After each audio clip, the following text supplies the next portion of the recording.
Good evening, and thank you for joining us on this historic night in the nation's capital. For the first time in more than 2 decades, the country watched televised impeachment hearings, and today was the first of many. We learned something new. Ambassador Bill Taylor, the top diplomat to Ukraine, testified about a phone call between President Trump and Gordon Sondland. That's the president's ambassador to the European Union. The takeaway from that phone call, according to Taylor, the president cared more about investigating his political rival than he did about Ukraine. Taylor, a West Point grad and Vietnam veteran, and George Kent, a career Foreign Service officer, have served for decades under Republican and Democratic presidents. They used words like alarming, confusing, irregular, illogical, and crazy to describe the Trump administration's policy towards Ukraine. Both diplomats called freezing aid to Ukraine a threat to U.S. national security. Democrats call it an abuse of power that amounts to an attempted extortion and bribery. Well, the president today said he was too busy to watch. We'll break it all down with our correspondents who have been covering it with us all day. And Nancy Cordes leads off our coverage at the Capitol. And Nancy, day one is now in the history books. It is, Nora, and this hearing lasted the bulk of the day. 2 key witnesses laying out in painstaking detail all the times they were told what the president wanted Ukraine to do in exchange for the release of military aid. Do you swear or affirm that the Ambassador Bill Taylor came to Capitol Hill with a startling new detail about President Trump.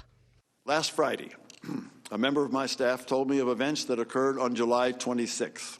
That staffer, David Holmes, told Taylor what he overheard while sitting at a Ukrainian cafe with Gordon Sondland, the U.S. ambassador to the EU.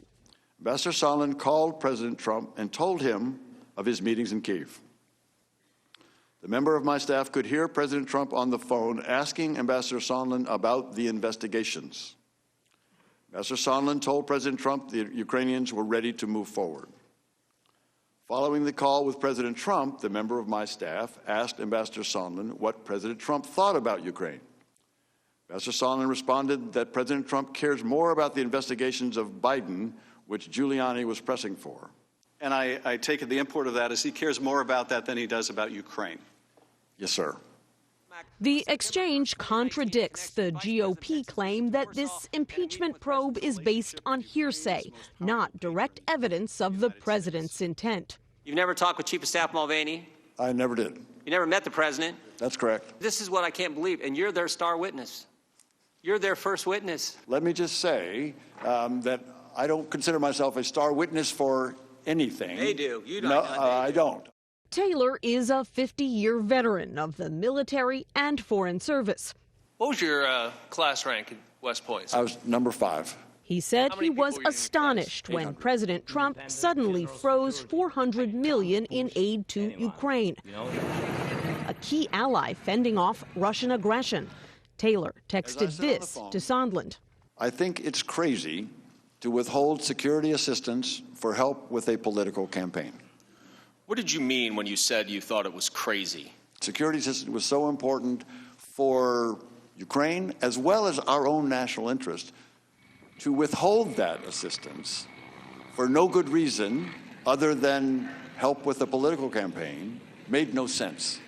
It was counterproductive to all of what we had been trying to do. It was illogical. It could not be explained. It was crazy. And according to Democrats, it was a quid pro quo, established in weeks of closed-door depositions.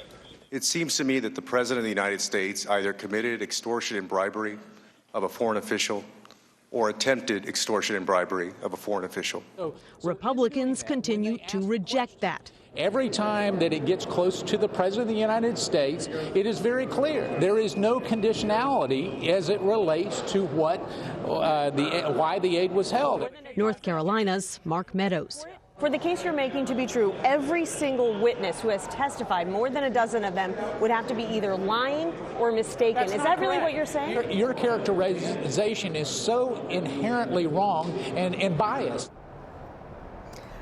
Democrats announced today that David Holmes, that embassy staffer who overheard the president's phone call, will be coming in on Friday for an interview behind closed doors, while there are 4 more days, Nora, of public hearings scheduled this week and next, featuring 9 additional witnesses.